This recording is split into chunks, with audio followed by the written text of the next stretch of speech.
Hello, bienvenue à toutes et à tous, bienvenue dans cette nouvelle vidéo. Et oui, je suis de retour sur YouTube et ça va faire mal.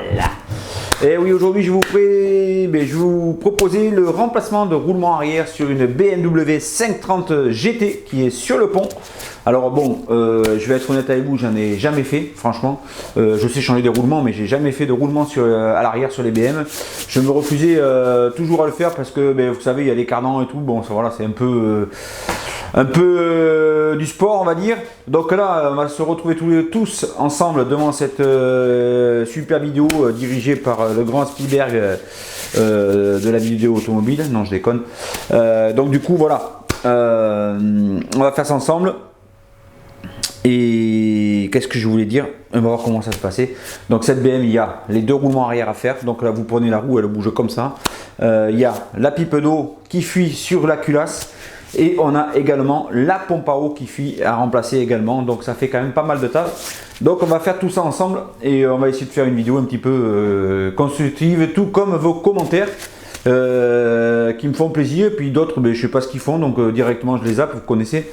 Mais bon, ça va. Dans l'ensemble, la chaîne se passe plutôt bien. En même temps, vous allez me dire, on n'est que 20 000 abonnés. Donc bon, on n'est pas non plus nombreux. Je pense que plus il y a d'abonnés, plus il y a d'insultes, plus il y a de critiques. Donc on verra si la chaîne évolue. En tout cas, j'espère qu'elle évoluera grâce à vous. Parce que c'est grâce à vous que je fais des vidéos. Alors, vous m'avez quand même pas mal manqué. Mais voilà, j'ai fait plein de choses dans le garage. On a fait des bureaux, on a fait une salle pour le banc de puissance. Enfin, on a fait beaucoup de choses. On avait beaucoup de clients. Et j'avais vraiment plus trop le temps on va dire, de me consacrer à la vidéo. Parce que ça demande du temps. Donc voilà. Là, on va essayer de reprendre, on va essayer de faire des choses qualitatives. En tout cas, moi, ce que je peux vous dire, c'est que vous êtes au top. Allez, c'est parti, on va démonter cette voiture.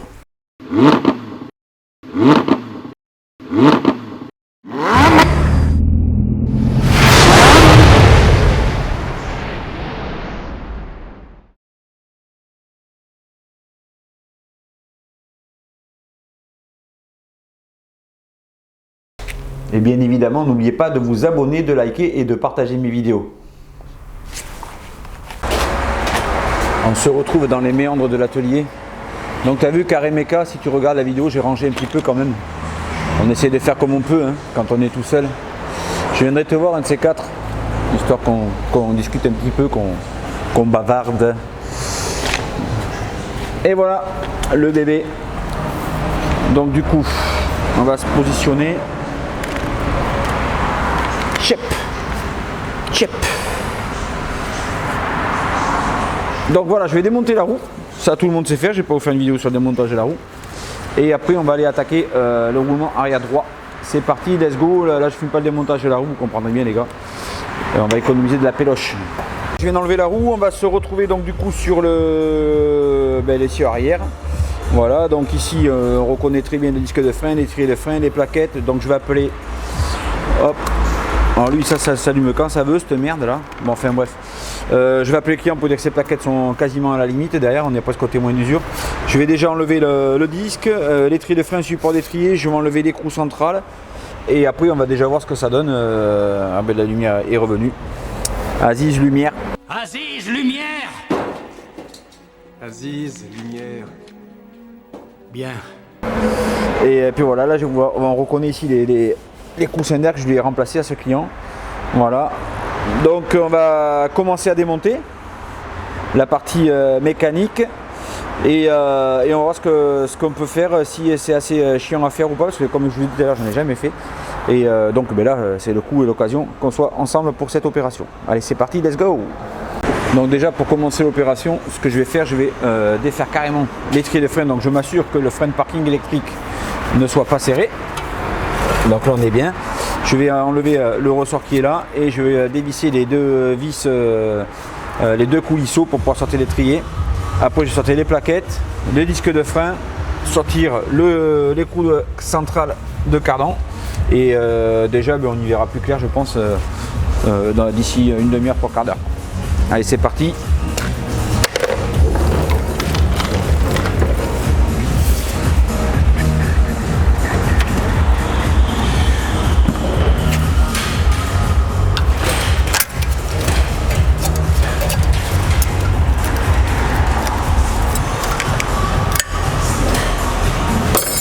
Ça c'est fait.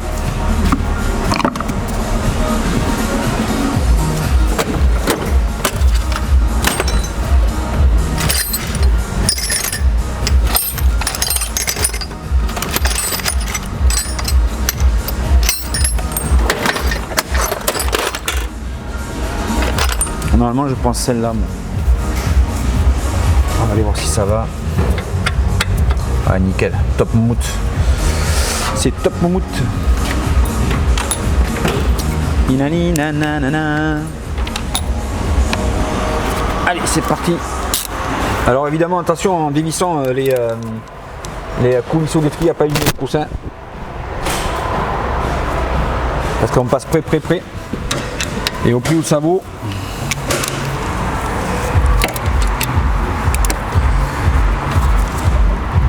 Ok. Voilà. Alors moi ce que je fais, je les débloque et après je le fais à la main, à la mano si je peux.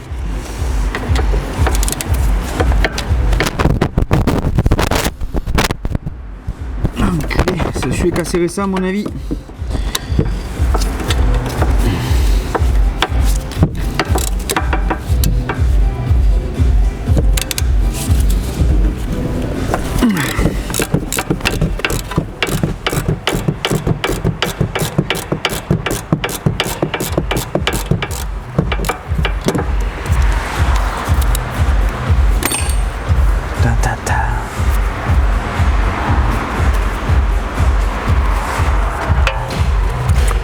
Allez, on va essayer de faire des prises de vue différentes, un petit peu.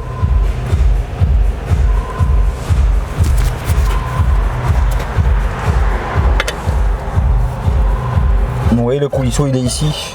Alors, normalement c'est une calène de 7 de mémoire, mais moi je le fais avec une clé Torx parce que calène de 7 c'est pas courant dans les ateliers. Même sur les voitures c'est rare, c'est plutôt du 6 ou du 8. Et là, sur les coulisseaux d'étrier de BMW c'est du 7. Bon, de toute façon, hein, si on veut avoir tous les outils, ça représenterait une fortune. Bon, j'ai déjà pas mal d'outillage, moi-même. Mais c'est vrai que les outils, c'est pas donné. Donc, je vais essayer de mettre un petit peu de dégrippant parce qu'il est dur. Ah, ça va mieux. Voilà, voilà un.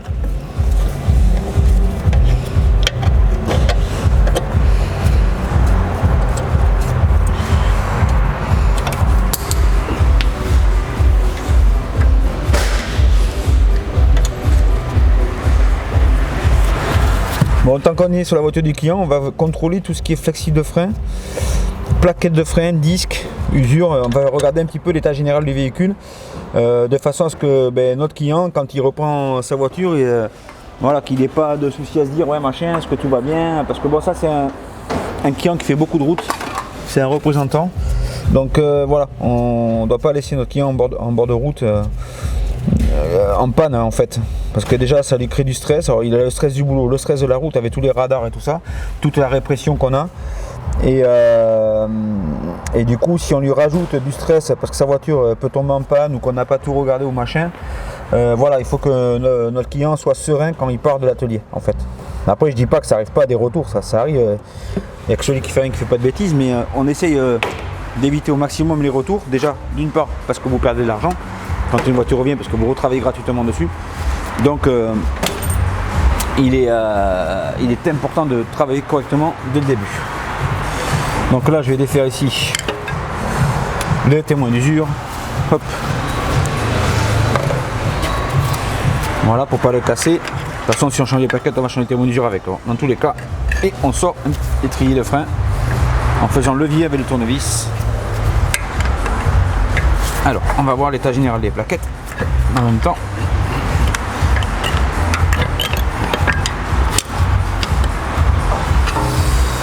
Bon, voilà l'état général. Je sais pas, je vais voir avec lui, elles peuvent faire encore. De toute façon, le témoin il n'est pas allumé. Mais dans quelques temps, à mon avis, il faudra faire les plaquettes parce que le témoin d'usure, on n'est pas loin. Il reste pas grand chose quoi. Donc, je vais voir avec lui. Je vais lui envoyer une photo des plaquettes et il prendra sa décision tout seul.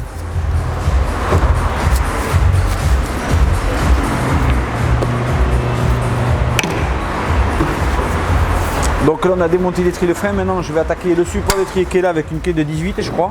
Et après on va enlever ici le disque de frein avec une clé à laine. Donc ils aiment bien les constructeurs fixer le disque, ce qui est pratique parce que si il n'y avait pas la vis, si vous crevez en pleine nuit, le disque il tourne sur le moyeu. Et du coup en pleine nuit il faut tomber en face quoi, donc c'est un peu galère. Donc là on va repartir comme ça. Moi je vais lui envoyer un message vite fait et on se retrouve après pour la suite de la vidéo.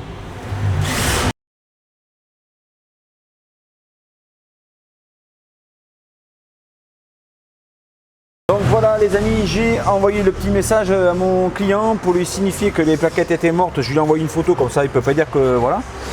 Et là ce que je fais moi quand il y a le témoin d'usure et tout ça à sortir, je mets un petit peu de zit pour que ça coulisse parfaitement. Parce qu'imaginez qu'il ne va pas changer ses plaquettes. Si vous bousillez le témoin d'usure, et ben voilà, vous êtes bon pour acheter un témoin d'usure.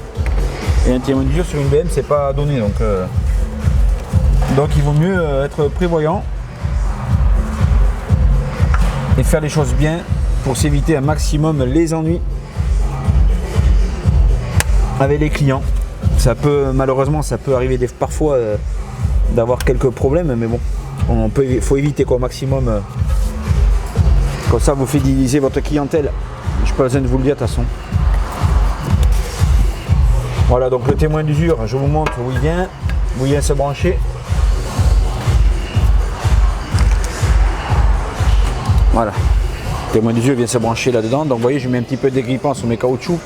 Comme ça coulisse assez facilement. Parce que là, vous voyez, c'est quand même assez dégueulasse. Hein, on va dire, bon, c'est normal, c'est exposé à la pluie, la boue, tout ça. Et la prise se trouve à l'intérieur. Je vais essayer d'une main de vous l'ouvrir, c'est pas évident.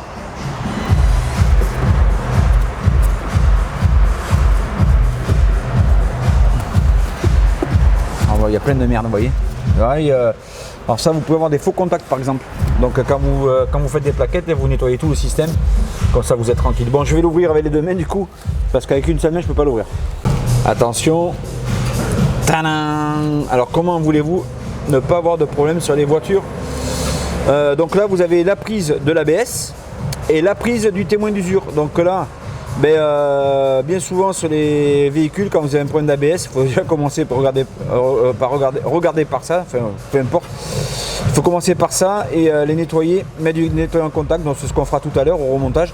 Et on fera pareil des deux côtés parce que bon, le témoin d'usure de l'autre côté, vous l'avez pas, vous l'avez que sur un côté, mais vous avez le capteur d'usure, donc on fera pareil pour s'éviter des pannes. Parce que par exemple, vous touchez, vous refermez, vous nettoyez pas, le client s'en va, voyant ABS, il a, depuis qu'ils m'ont fait un retour, j'ai surveillant qui s'allume. Donc toujours s'éviter des problèmes. Les amis, bon voilà, j'ai passé un petit coup de fil, c'est quand même beaucoup plus propre. Voilà, donc on ne demande pas à ce que ça brille comme au premier jour. Mais déjà, voilà, là j'ai déconnecté la fiche, j'ai nettoyé, j'ai remis du contact à l'intérieur. Voilà, comme ça on s'évite pas mal de pannes et c'est un anti-humidité. Donc comme ça, voilà, comme vous voyez, c'est exposé quand même à la pluie parce qu'ici dessous c'est pas étanche. Vous voyez, ici c'est pas étanche du tout même. Voilà, en haut oui, mais là c'est pas étanche, donc l'eau elle rentre dedans. Donc c'est pas plus mal de mettre un truc anti-humidité. Donc du coup on se retrouve sur la plaquette de frein. Donc vous voyez, il reste pas grand chose. Voilà, ça c'est le témoin d'usure à gauche. Donc là dans quelques kilomètres ça va s'allumer. Donc comment ça fonctionne? En fait la plaquette de frein elle est un peu plus épaisse, ça fait presque 1 cm d'épaisseur. Et vous avez ce témoin d'usure qui est ici, donc la plaquette va s'user. Ça va arriver au témoin d'usure qui est là, au bout de mon pouce. Et ça va couper le fil à l'intérieur. En fait, le fil il fait une boucle ici, là, comme ça, hop. Et ça va couper le fil à l'intérieur. Et l'ordinateur de bord va détecter qu'il y a une coupure dans le faisceau des plaquettes de frein. Et c'est comme ça que le témoin d'usure s'allume, qu'au tableau de bord, ça vous dit qu'il faut faire le plaquette de frein quand cette boucle est coupée. Voilà. Et il y en a d'autres où c'est carrément quand le témoin touche le disque, ça met une masse et ça indique que les plaquettes sont usées. Voilà. Donc ça c'est une bonne invention. Avant il n'y avait pas ça, donc avant bien souvent les gens ils roulaient jusqu'à la fin, ils arrivaient à la ferraille et on faisait des disques et plaquettes. Donc ça c'est une bonne évolution de l'automobile. Donc j'attends toujours la réponse de mon client qui ne m'a toujours pas répondu et je vais continuer à démonter pour l'instant. C'est parti. Un peu old school aujourd'hui. Alors on est parti pour faire le support d'étrier, c'est une clé de 18 et du coup il faut quand on est à droite il faut monter vers le haut, donc ça c'est pas évident parce que ça c'est bien serré. Donc on va prendre un levier, on va essayer de faire ça bien les copains. Alors, hop. Yap. Faites surtout très attention à ne pas vous blesser quand vous travaillez. Surtout pour ceux qui sont artisans. Vous savez comment ça se passe. Hein. On paye beaucoup de charges, mais on n'est pas beaucoup indemnisé quand on a des problèmes. Voilà. D'ailleurs, il faudrait que ce système change. Hein, parce qu'il y a beaucoup d'entreprises qui ont fermé, de petits artisans qui ont fermé, qui ne peuvent pas subvenir à leurs besoins en cas d'accident de travail, quoi que ce soit. Moi-même, c'est pareil. Si un jour j'ai un accident de travail, je ne pourrais pas subvenir à mes moyens, c'est sûr. Hein. Je serais obligé de fermer le garage. Allô? Oui, bonjour. Bonjour. Monsieur Darmaniac à l'appareil. Oui, vous allez bien? Oui, ça va. Ouais, ça va. Je suis sur votre véhicule et vous avez des plaquettes qui sont mortes à l'arrière, qui sont quasiment à la fin. Ok. Donc je voulais voir avec vous, je voulais pas vous les changer sans vous le dire quand même, c'est normal, je vous appelle. Ouais. Voilà, je vous ai envoyé la photo. Donc pour l'instant, elles sont pas allumées, mais je pense qu'elles vont s'allumer dans peu de temps. Ok, mais changez rien. Ok, ça marche. Eh bien, écoutez, je vous fais ça alors. Merci. Je vous tiens au courant dès qu'elle est terminée. Super, merci. Merci, au revoir. Donc vous voyez, la transparence avec les clients, c'est très important les gars, très très important. Et c'est comme ça que vous gagnez la confiance de vos clients. Alors c'est vrai que c'est pour nous, quand on est tout seul à l'atelier, comme moi je suis tout seul, c'est vrai que c'est un peu contraignant parce que vous arrêtez de bosser, vous envoyez des photos parce que déjà pour montrer aux clients que vous êtes bien sur sa voiture et que les plaquettes ça fait bien partie de son véhicule. Ensuite vous leur demandez l'accord. Donc là il ne m'a pas demandé le devis en l'occurrence parce qu'il me connaît. Mais vous leur demandez l'accord et il faut attendre que le client vous rappelle. Donc regardez le temps imparti à appeler à faire tout ça pour un jeu de plaquettes de frein. Mais voilà, c'est comme ça qu'on gagne la confiance de nos clients, c'est comme ça qu'on s'en sort. Et voilà, c'est ma façon de travailler depuis des années. Et malheureusement, c'est très contraignant, mais c'est obligatoire. Obligatoire. Quand vous êtes ferez avoir, quand vous ferez avoir comme moi, je me suis fait avoir, vous bordez vous bordez et malheureusement c'est comme ça devient comme ça dans ce pays. Donc vous noterez que l'étrier de frein il n'est pas suspendu, il est posé sur le truc. Donc il y en a qui l'attachent avec un fil de fer, d'autres qui le posent là, bon, comme moi.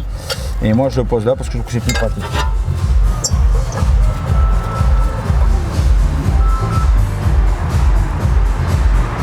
Allô? Vous m'entendez? Oui. Oui, bonjour, c'est Bonjour. Dylan de la Société Horizon de Bordeaux. Je vous ai contacté aujourd'hui parce que j'ai vu que vous étiez sur les pages jaunes. Oui, c'est du démarchage commercial, monsieur? Oui, exactement. J'ai pas le temps. Voilà. Non, j'ai pas le temps. Je vous rappelle plus tard du coup. Merci, au revoir. Merci à vous, monsieur. Au revoir. Ah, vous avez compris la vie d'artisan. Hein. Donc voilà, le support d'étrier est sorti. Donc maintenant on va aller sortir le disque de frein. Et puis on va voir comment c'est foutu un petit peu. Donc il y en a qui aiment bien les longues vidéos, d'autres qui n'aiment pas les longues vidéos. Donc on ne sait plus trop quoi faire en fait sur YouTube. Donc moi je vais rester dans mon format. Des fois je vous fais des longues vidéos, des fois je ne fais pas de longues vidéos. Donc là c'est du 6. Donc on va pas abîmer le disque de frein parce que lui il est bon. Voilà. Donc bon il est bien collé, hein. Donc là on va prendre une cale de bois, on va venir taper par derrière. Ce que je vais faire, je vais mettre, pour pas le faire tomber, comme je fais avec les jantes. Voilà. Et on va aller venir taper ici pour le faire bouger un petit peu. Donc d'abord je vais essayer avec un maillet en plastique. Si c'est pas trop collé, j'espère que ça va le faire. Un maillet en téflon. Là je vous montre.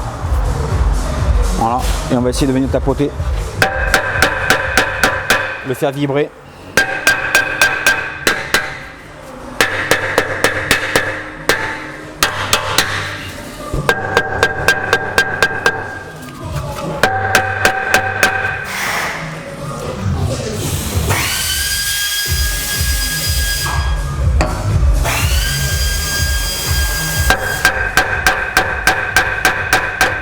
Voilà.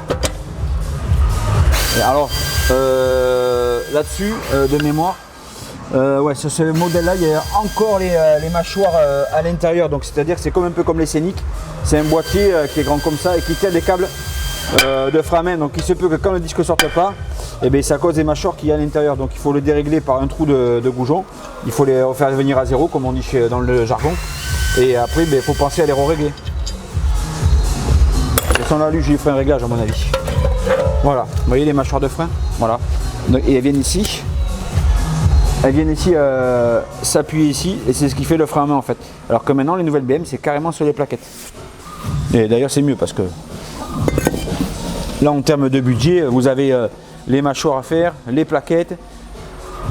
Enfin, ça coûte un œil quoi. Donc là on se retrouve sur cette partie là. Donc c'est ça qu'on va changer, c'est tout le moyeu. Donc je pense qu'il va falloir que je récupère la flasque, je la nettoierai parce que vous voyez c'est rouillé ici. Et donc je vais commencer à démonter ce moyeu et surtout sortir l'écrou central qui est ici. Donc là ça va pas être une partie de plaisir. Donc voilà les suceurs d'haricots là, j'ai enlevé le frein là qui était sur l'écrou. Hop, on va mettre un petit peu des dégripoils. Et du coup on va prendre la grosse Bertha. Alors celle-là si vous avez les moyens les gars de vous l'acheter cette clé à choc, franchement achetez-la. Vous ne serez pas déçus. Regardez-moi ce monstre. Regardez ce monstre. Normalement avec ça ça résiste pas. Normalement, je dis bien normalement. Regardez ça. Et vous voyez l'espèce d'écrou que j'ai enlevé. Hein. Ça c'est une tuerie cette clé à choc. J'ai essayé les Facom pneumatiques, ça n'a rien à voir. Ça c'est de la bombe. Voilà, donc là le cardan, à mon avis, il est grippé là-dedans. Donc on va mettre de la zit. Donc là c'est du Bardal Labo Pro. C'est un copain qui m'a amené ça, qui me dit d'essayer. Anti-oxydation, anti-corrosion, action rapide, pénétrant. Oh peut-être ça pourrait me servir ça. Donc du coup Bardal ne me sponsorise pas pour ça. D'ailleurs je savais même pas qu'il faisait ça. Donc là avec un jet en bronze je vais taper au milieu pour essayer de décoller mon cardan. J'espère que je vais y arriver et j'espère surtout que je vais trouver mon jet en bronze.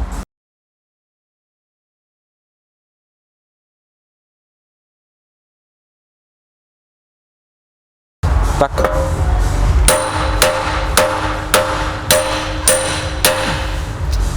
Je crois qu'il a bougé. Ah ben ça c'est du super pénétrant. Hein. Ça pénètre. Oh la rouille qui sort là-dedans.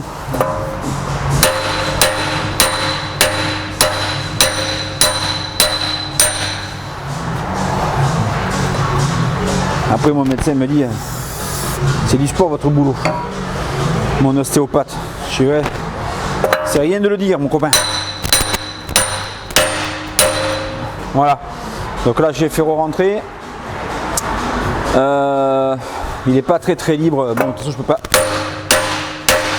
aller plus loin dans tous les cas.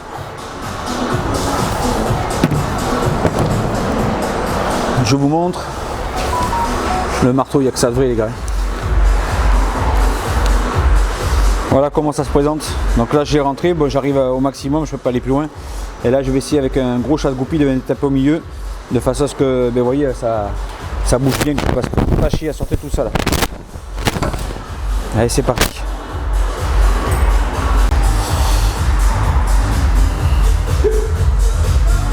Une espèce rare en voie de disparition. Des jeunes en train de travailler. Un énorme crayon. Avec un énorme crayon. Donc voilà, le cardan il bouge là du coup à l'intérieur. Donc là c'est bon. Et je vais passer dessous. Attends, mais vas-y, montre ton crayon. Montre ton crayon. Ah oui, c'est un gros crayon. De suite. Bon, allez, trêve de plaisanterie, je vais lever le véhicule, je vais aller voir si je peux desserrer le moyeu par derrière. Non, il n'y a pas de caractère pornographique sur cette chaîne, messieurs, dames, vous êtes bien sur une chaîne de mécanique automobile. Et on va aller essayer de dévisser le roulement. Let's go. Du coup, je vous montre, je sais pas si vous allez voir quelque chose, qu'avec le micro et tout qui est branché sur la caméra, je peux pas la passer. Voilà, on voit les vis qui sont là-bas au fond. Alors, ouais, je passe pas avec le micro. Je passe pas pour vous montrer le plan, la caméra est trop grosse, je vais essayer de vous la faire à la West Coast Custom. Là vous voyez la vis, bon désolé pour le plan hein. Hop. Voilà, on va dire au constructeur de nous faire des voitures où on peut filmer. Voilà, vous voyez la vis, voilà, c'est ça qu'il faut attraper. Et il y en a 4, donc ben on est parti, let's go. Je suis en train de vous dire qu'est-ce qu'il est en train de faire ce con. Donc en fait j'ai essayé de gruger parce que je voulais pas tout démonter pour faire ce roulement de là. Mais en fait je suis obligé. Alors attendez, j'ai fait un petit peu de place, j'ai démonté les renforts de carrosserie là. Parce qu'en fait vous voyez la vis, la clé elle passe pas pour la dernière vis qui est en bas à droite. Donc je suis obligé de sortir le cardan. Et donc du coup j'ai mis le vérin, j'ai dit attends je vais essayer de gruger. Donc j'ai dit je vais enlever les 2 vis ici. Bon ça c'est normal, il faudra refaire une géométrie après du coup. Mais après j'ai fait des repères, je vais dire au client qui se fait sa géométrie parce que moi j'ai pas de banque géo. Et du coup j'ai dit je vais défaire les 2 vis. Comme ça le triangle il va descendre et je vais pouvoir chasser le cardan et faire mon roulement. Mais non en fin de compte non. Puisqu'ici j'ai le coussin pneumatique qui est en train de pousser, vous voyez il est dur comme je sais pas quoi. Et du coup quand je soulève le vérin pour essayer de compresser, ça fait tellement de force que la voiture se soulève. Donc j'ai peur qu'elle tombe du pont, donc on va pas faire comme ça. Donc ça les gars, si vous voulez faire vos roulements arrière, c'est impossible à faire si vous n'avez pas un pont. Je vous le dis franchement, surtout quand il y a des coussins pneumatiques et tout ça, c'est un peu compliqué. Déjà sur une E39, j'avais une E39 avant, je m'étais changé les CN blocs qui sont là-dedans, putain j'avais galéré de ouf au sol. Et donc voilà, donc du coup l'astuce c'est de dégonfler le coussin d'air. Pour dégonfler le coussin d'air, ici on a le compresseur qui est là-dessous et je vais aller dévisser le tuyau. Je vais aller dévisser les 2 tuyaux, que les 2 coussins se vident et puis voilà, et puis on va continuer notre opération de démontage. Donc je ne vous filme pas la procédure, hein, on va voir ça tout à l'heure. Donc là-dessous les gars on a le compresseur avec les tuyaux d'arrivée d'air qui sont ici, qui vont au coussin, enfin de sortie d'air qui vont au coussin. Et ça ce compresseur il est tout neuf, je vais changer au client. Et voilà, donc je vais dévisser ici, les 2 coussins d'air vont se dégonfler. Et là je vais pouvoir démonter ce triangle magnifique. Allez c'est parti, let's go! Donc voilà, l'air est en train de se vider, je ne sais pas si vous l'entendez avec la musique. Voilà, et les coussins vont petit à petit devenir tout mou. Et je vais pouvoir comme ça attaquer le démontage de mon bras arrière. Allez c'est parti, je vais se dégonfler tranquillement et je vais charger le caméscope. Donc voilà les amis, j'ai réussi à le démonter, donc je vais vous montrer le putain de chantier à faire. Donc voilà, et ici je dois enlever ce moyeu, donc je vais aller faire ça à la presse. Je vais pousser par là et puis voilà. Donc ben, ça vous pouvez pas vous le faire au sol, impossible de le faire au sol. Je vous dis, si vous voulez vous attaquer à ça au sol, bon courage. Donc ici, roulement SNR 9. Donc ça c'est de la bonne cam. Hein. Donc je vais le déballer. Hop là. Donc on a ici les 4 vis neuves avec de la locute forte. Voilà, donc on a ça. Vis neuve, écrou central neuf. Et le roulement que je vais vous déballer. Donc vous aventurez pas à faire ça au sol chez vous parce que vous n'y arriverez pas. Et voilà, avec la piste ici ABS. Donc ça c'est l'ABS.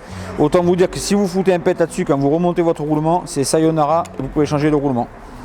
Voilà, le roulement, comment ça se présente. Donc c'est pas très cher, ça vaut une centaine d'euros chez BM. Voilà, donc c'est pas très cher.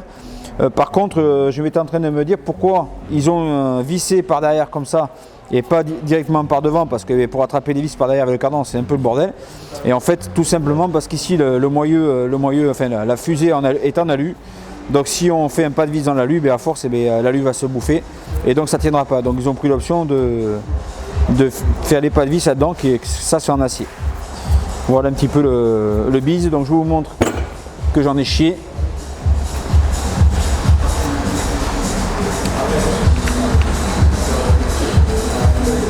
Vous voyez, j'étais obligé de tout démonter là. J'étais obligé de tout me démonter. Donc si vous voulez faire ça au sol, laissez tomber. Voilà. Tac tac. Tout ça pour enlever ce putain de cardan qui est là. Pour attraper les vis qui sont derrière. Vous savez, je vous ai expliqué tout à l'heure au début. Voilà. Donc du coup, il faut tout démonter. Voilà. Tous les coussins, tout. Et le moyeu vient ici.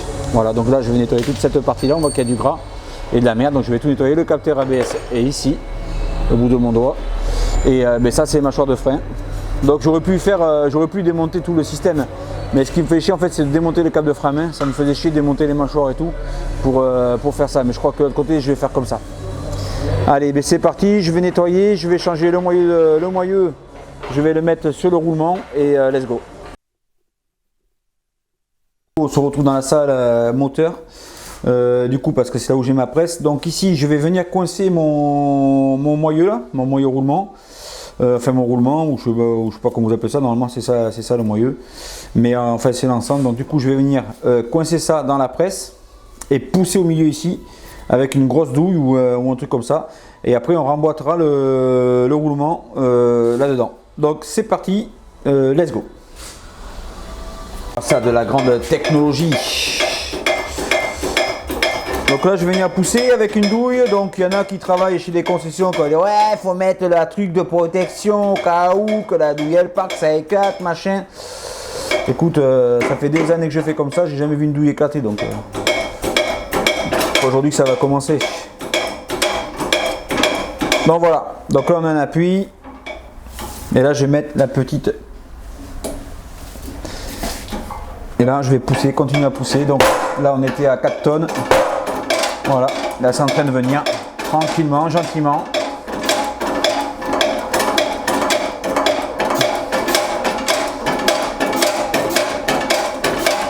Donc l'important c'est de tirer bien, de pousser bien droit.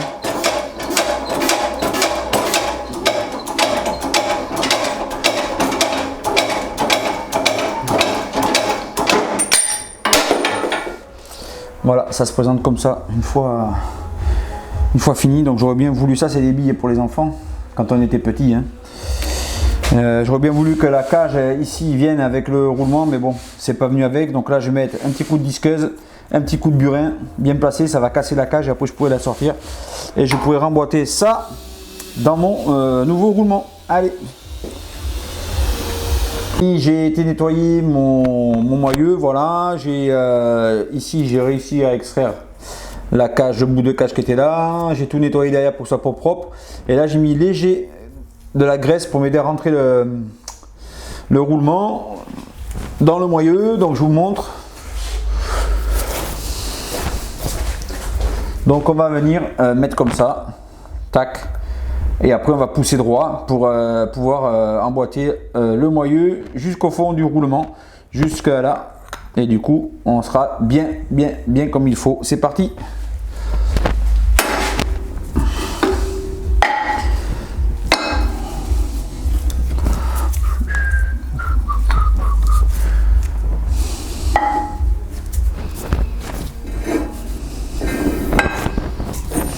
Je vais prendre du lourd.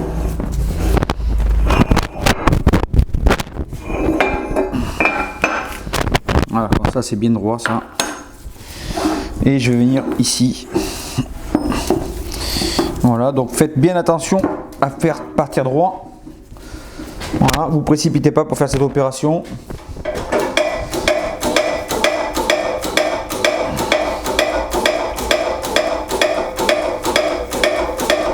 Donc moi ce que je vais faire, je vais partir droit et après je vais le renlever et dessus je vais mettre une cage.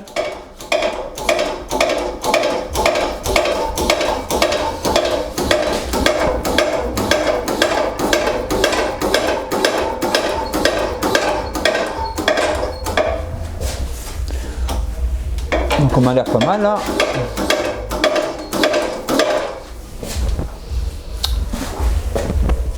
Je suis pas très droit, donc ce que je vais faire, je vais renlever. Voilà, et je vais tourner dans l'autre sens, comme ça. Il faut le mettre droit dès le début au roulement.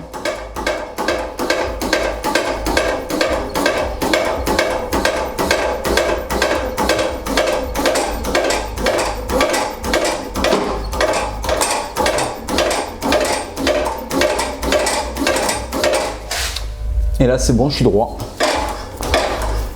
Donc on y va gentiment. Voilà, une fois que mon roulement, la tête, s'est mis en place, hop, ramasse ça toi.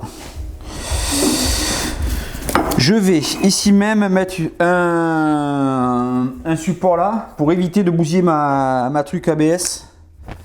Voilà, donc il va falloir que je descende un petit peu tout le bordel.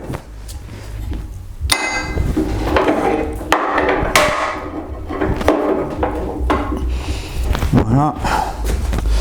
Je fais pareil de ce côté là.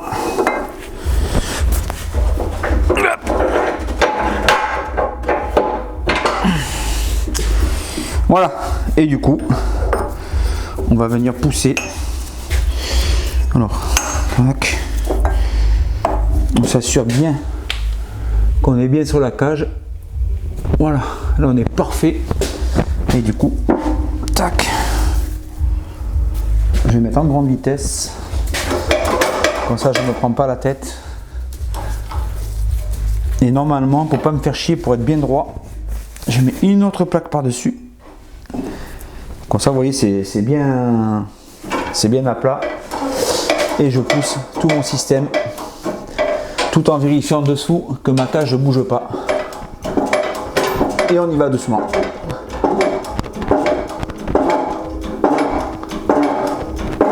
Là, je suis à 1 tonne de poussée.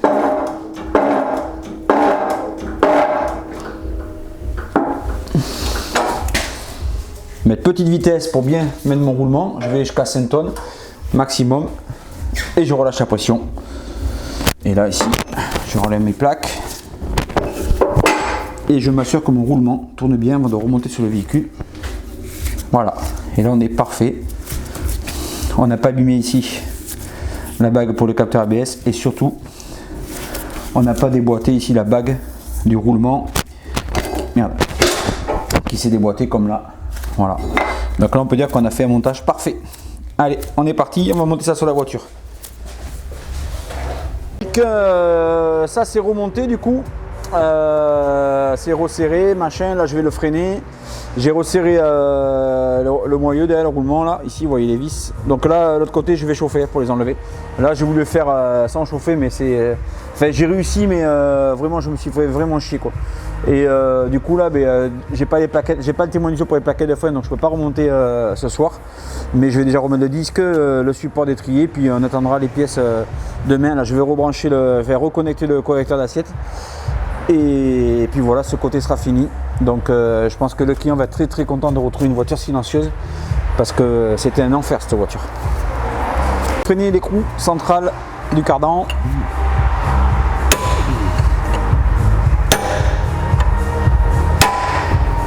Voilà.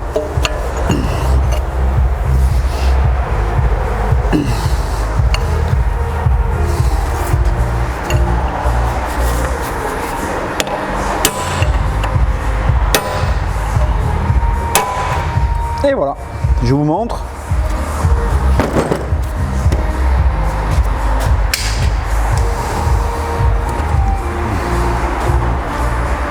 Voilà comment c'est fait.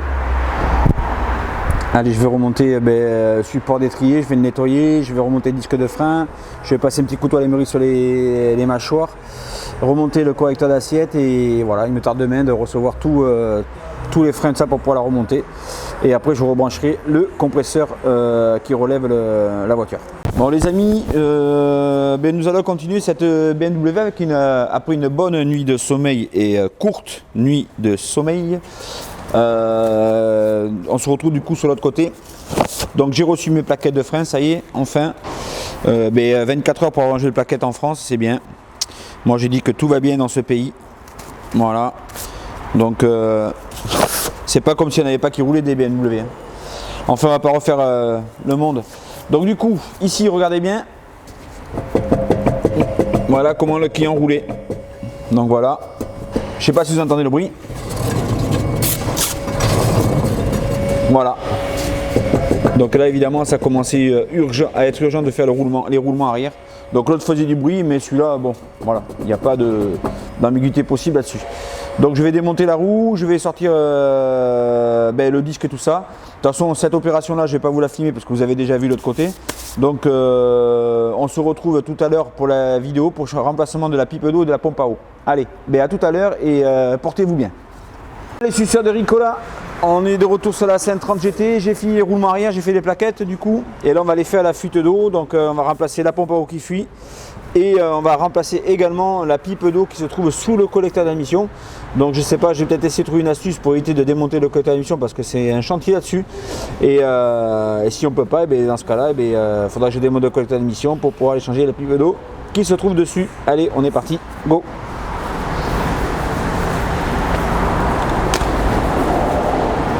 Donc voilà, je me retrouve sur le dessus. Donc effectivement, la pipe d'eau, c'est celle-là qui fuit dessous. On va enculer, ça y est, Mike Brandt. Et il y a une vis que je peux pas avoir. Donc il faut que je démonte le collecteur d'admission pour pouvoir atteindre la vis de la pipe d'eau. Allez, ben, je vais commencer. Donc voilà les amis, j'ai sorti la pipe d'eau. Donc du coup, j'ai juste dévissé le collecteur. J'ai essayé de passer la pipe d'eau comme j'ai pu parce que le collecteur il sort pas. Enfin il sort, mais il faudrait que je débranche la durite de clim et tout ça. Il faudrait que je vide la clim et tout ça. Et bon du coup, j'ai essayé de gruger comme ça, mais bon, j'ai réussi à la passer. Donc enfin bref, la pipe d'eau a déjà été changée. On le voit, hein, c'est pas une pièce d'origine. Voilà. Donc ça c'est du Gates. Et déjà je me suis aperçu que la pipe d'eau n'était pas trop serrée. Là on voit très bien qu'elle est déformée ici. Et surtout elle est déformée là, vous voyez comment ça fait. Je vais essayer de vous montrer à la lumière. Voilà, vous voyez ici qu'elle est déformée. Donc c'est de là où ça fuyait, en fait d'en haut. Et ben, le gars il avait monté en plus de ça. Je vous montre. À la pâte à joint, voilà le joint là, la pâte à joint, c'était monté à la pâte à joint. Donc je sais pas pourquoi ce délire, mais bon voilà. Bon ben la pipe d'eau HS, ça fait pas longtemps qu'elle a été faite apparemment, puisque ben, c'est quand même assez propre. Donc voilà, donc je vais la changer, je vais la remplacer. Moi je vais mettre du Febi. Voilà. Donc je vous montre celle que je vais mettre moi. Voilà. Donc voilà la pipe neuve. Voilà, donc Febi, je sais pas si c'est eux qui fabriquent pour BM, j'en sais rien du tout. Mais bon, il n'y a pas de logo, c'est pas logoté BMW ou le logo n'est pas effacé. Souvent, quand ils fabriquent pour BM ou pour une autre marque, peu importe, c'est le logo Audi ou BM est effacé là, l'espèce de truc abrasif. Donc là, non. Donc là, on voit très bien qu'ici, les inserts, moi j'appelle ça des inserts en ferraille, on voit très bien qu'ils viennent à fleur de la pipe d'eau, alors que sur l'autre pipe d'eau, on voit qu'ils sont renfoncés à l'intérieur. Vous voyez comment ça fait? Vous voyez le petit trou là. Donc du coup, je pense que le gars a dû serrer tellement fort que la pipe s'est déformée. Et ben, du coup, ça n'a pas duré longtemps. Voilà. Donc ben, dommage. Mais bon, voilà, ça arrive. Ça arrive de faire des erreurs. Moi aussi, je fais des erreurs. Donc ça arrive à tout le monde. Donc je vais aller nettoyer tant bien que mal avec un petit peu de papier de verre parce que c'est là-bas dessous. Voilà, je vais essayer de vous éclairer.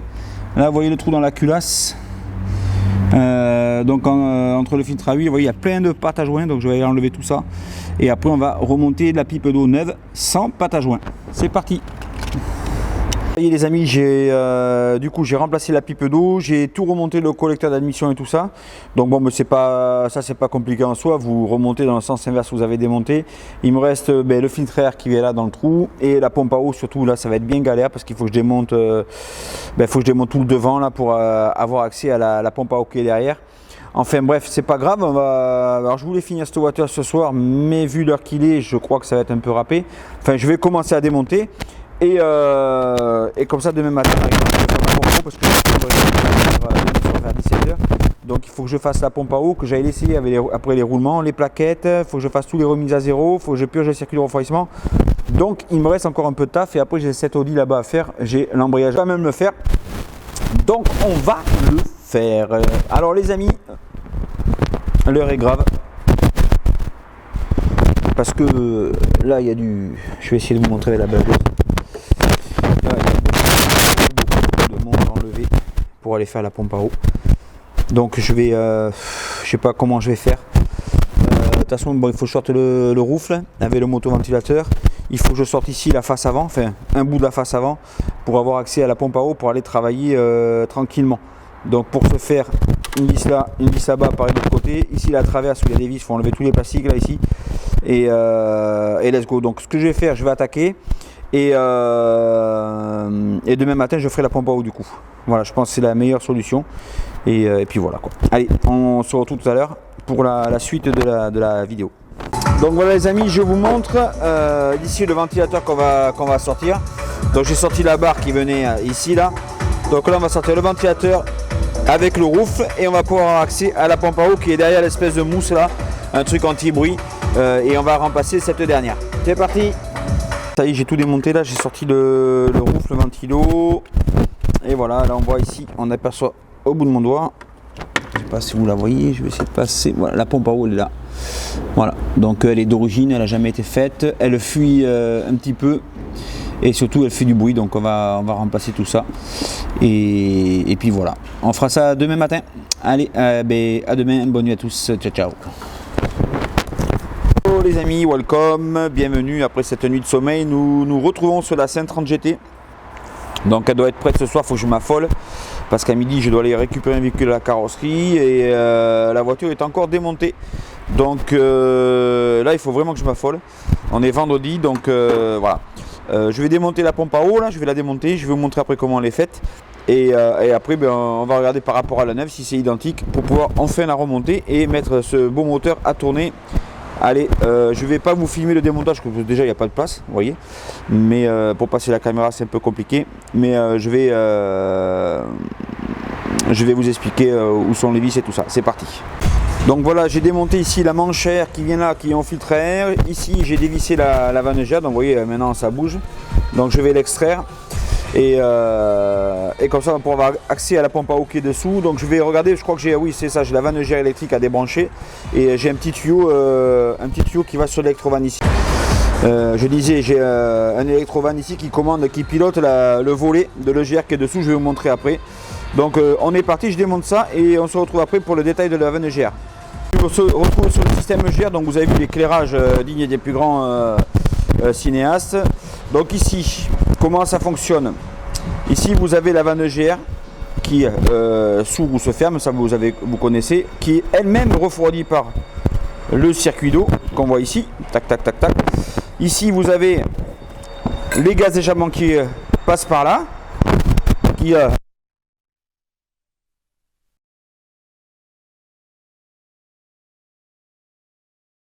branche micro, j'ai plus de pile encore. Souvent quand vous achetez une voiture d'occasion, le rappel constructeur n'a pas été fait par l'ancien propriétaire ou parce qu'il n'a pas reçu de courrier recommandé. Mais renseignez-vous quand même si la campagne de rappel a été faite ce système, parce que là il y en a pour 1000 balles de la pièce. Donc ça vaut quand même le coup de se faire prendre en charge par BMW si votre voiture n'a pas fait sa campagne de rappel. Donc ça, sur certaines BM c'est pris en charge par BMW, donc renseignez-vous bien. Donc du coup il a fallu que je démonte tout ce système là. Donc vous avez 3 vis qui le maintiennent. Ça rentre dans la pompe à eau. C'est à cause de ça que j'étais obligé de l'enlever si vous avez un petit manchon. Et donc obligé de démonter pour pouvoir avoir accès à ma pompe à eau qui est là. Je vous montre. Et là on voit la pompe à eau. Ici là, bon je vous ai pas super bien éclairé parce que j'ai plus les piles non plus. Voilà la pompe à eau qui est là. On la voit derrière la durite d'eau là. Je vais essayer de pousser la durite d'eau. Voilà, ici. Bon là il y a du monde quand vous commencez à travailler sur du 6 cylindres, il n'y a pas beaucoup de place entre le radiateur et le moteur. Mais voilà en gros comment fonctionne le GR. Alors ce qu'on fait nous quand on reprogramme les voitures, qu'on condamne le GR à la demande du client, c'est-à-dire qu'on ordonne à la vanne GR de ne plus s'ouvrir. Donc les gaz, au lieu de passer comme ça, tac, ils passent comme ça, ils sont refroidis et ils sont réinjectés dans le collecteur d'admission. On condamne cette sortie, donc la vanne reste fermée et du coup il n'y a plus rien qui passe par là.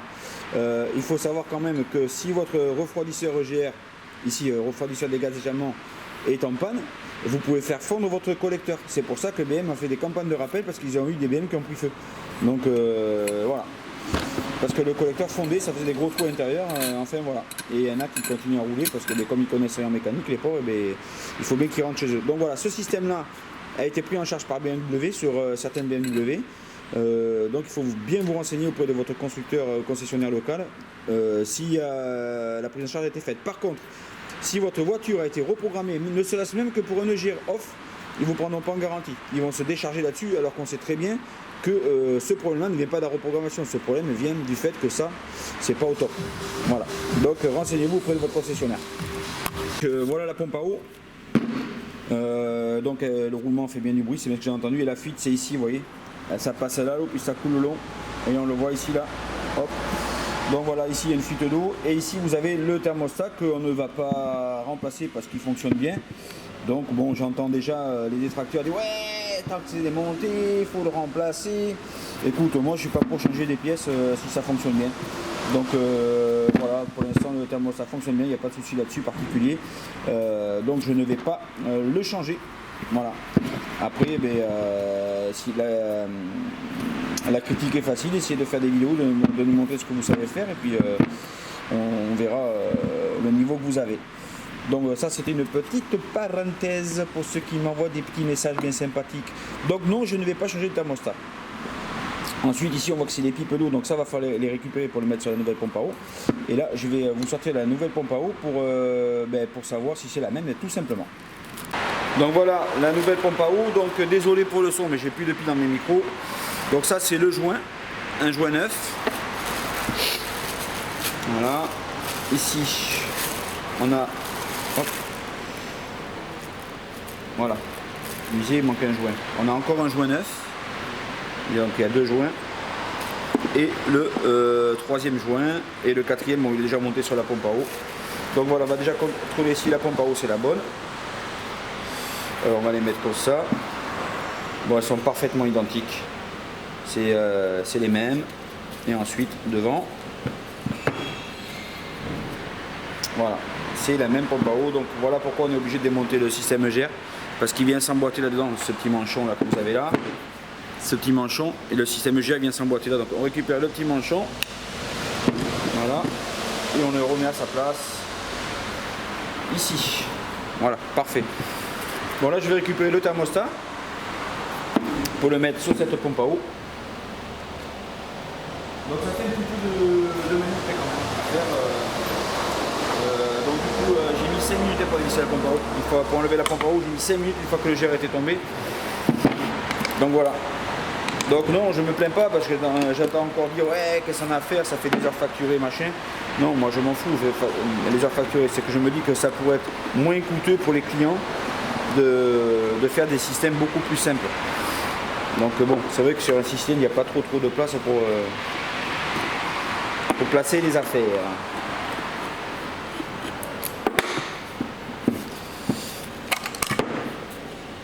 Voilà.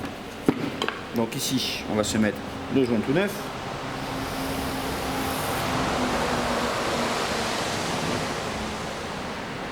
Comment ça marche? Voilà.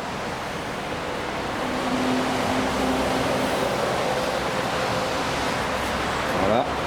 Le joint tout neuf est mis. Le thermostat. Le Calorstat, vous l'appelez comme vous voulez. Mais Calorstat, c'est une marque et thermostat, c'est exactement son nom. Donc comment ça fonctionne le thermostat? Et bien en fait, ils n'ont pas vraiment changé leur façon de faire, hein, les constructeurs depuis des années. En fait, ici, vous avez à l'intérieur un petit truc comme un réservoir rempli de cire. Et donc, quand l'eau chauffe, et bien, ça vient ouvrir le thermostat pour laisser passer l'eau. Voilà, voilà comment ça fonctionne. Donc, le procédé, celui-là, je ne sais pas trop comment il fonctionne. Il faudrait que j'en dépiète un pour vous montrer. Mais en fait, vous voyez, là, ça s'ouvre comme ça. Vous voyez? Voilà, et ça laisse passer l'eau pour qu'elle aille se faire refroidir ou qu'elle vienne refroidir le moteur. Voilà un petit peu comment ça marche. Je vous ferai peut-être une vidéo là-dessus un de ces jours, quand j'aurai le temps. Et pour montrer comment fonctionne le thermostat. Allez, je remonte, je ne vais pas vous filmer l'opération de remontage, on s'en fout un peu. Et on se retrouve tout à l'heure. Là les amis, l'heure est grave parce que je viens de remonter la pipe d'eau. Et donc vous voyez, elle a l'air en bon état, hein, pas de problème. Mais regardez ici le long. Alors là je sais pas comment je vais faire parce qu'on est vendredi et ça, pour l'avoir aujourd'hui, ça va être chaud. Et le client a besoin de sa voiture pour ce week-end. Donc là je sais pas comment je vais faire. Ici vous avez, vous voyez, tout le long la fissure là. Tac. Ah. Elle vient jusque là. Et ça, ce qui est pris dessus, c'est le cache qui vient devant la voiture. Et vous voyez, donc du coup, enfin, j'arrive pas à vous montrer, mais là, vous voyez, ben, ça tient pas. Voilà, ça tenait plus que par là. Vous voyez, on le voit ici, c'est tout propre. Vous voyez, et ici, c'est plein de flotte. Donc il y avait plusieurs fuites d'eau sur cette pompe à eau. Comme quoi, vous voyez, il est très important de regarder les voitures de vos clients de fond en comble, essayer de comprendre pourquoi ça fait ça et surtout ne pas changer des pièces bêtement. Donc là je vais essayer d'appeler mon fournisseur, voir s'il peut m'en avoir une en urgence pour ce matin, ça m'étonnerait. Et s'il peut pas m'en avoir une, je vais voir si j'en ai pas une d'occasion sur un vieux moteur. Honnêtement ça m'arrangerait. C'est parti. Mon fils me dit souvent, papa, pourquoi tu gardes toutes ces merdes, le moteur, des moteurs, tout ça, foutre à la benne. Donc ici j'ai un N57 qui est là, que je suis en train de refaire. Et regardez qu'est-ce que je trouve dessus. Voilà pourquoi je garde toutes mes merdes, comme dit mon fils. Regardez.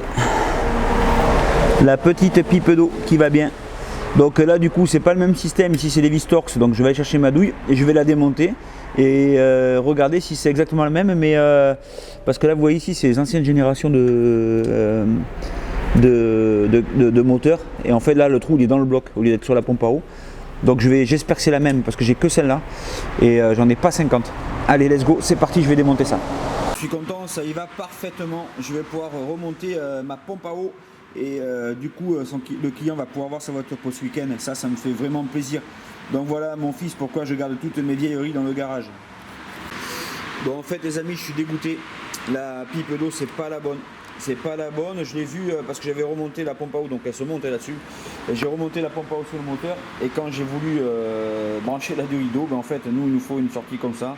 Et sur la pipe d'eau que j'avais mis, on a une sortie d'eau comme ça. Donc c'est mort de chez mort. J'espère que chez BMW ils ont la pièce.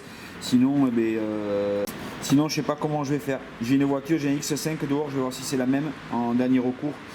Et je vais essayer de me dépanner comme ça, sinon le client aura sa voiture la semaine prochaine. Voilà. Donc voilà les amis, ça c'est la bonne pipe d'eau. J'ai été la chercher chez BMW. Il avait en stock. Incroyable mais vrai. Donc par contre 50 balles hors taxe. C'est vendu sans le thermostat les gars. Donc 50 balles la pipe d'eau. Et si vous voulez le thermostat c'est en plus. Donc là je suis vraiment content. Mon client va être vraiment ravi de récupérer sa voiture. Je ne vous dis pas les messages qu'il m'a envoyés, qu'il était emmerdé s'il n'avait pas sa voiture pour dimanche. Donc là je suis très satisfait de cette issue. Donc je vais remonter la pompe à eau. Je ne vais pas vous filmer le remontage et après on va purger le circuit de refroidissement. C'est parti, let's go. Voilà les amis, j'ai monté la pompe à eau ici même. J'ai remboîté la durée de radiateur, la grosse là. Donc maintenant je vais remettre tout ce qui est courroie d'accessoires tant qu'il n'y a pas tout le merdier. Et après on va remonter le système EGR. Allez c'est parti. Voilà les amis, j'ai remonté la voiture. Donc du coup il me reste plus que la barre en ferraille à repasser sur le masque avant. Allez, je vais procéder au premier démarrage. On va faire le circuit d'eau et du coup voilà quoi. Après je pourrai appeler le client qui vient chercher sa voiture. Je suis content parce que j'ai réussi à le dépanner et ça fait vraiment plaisir. Donc allez, premier démarrage. Hop.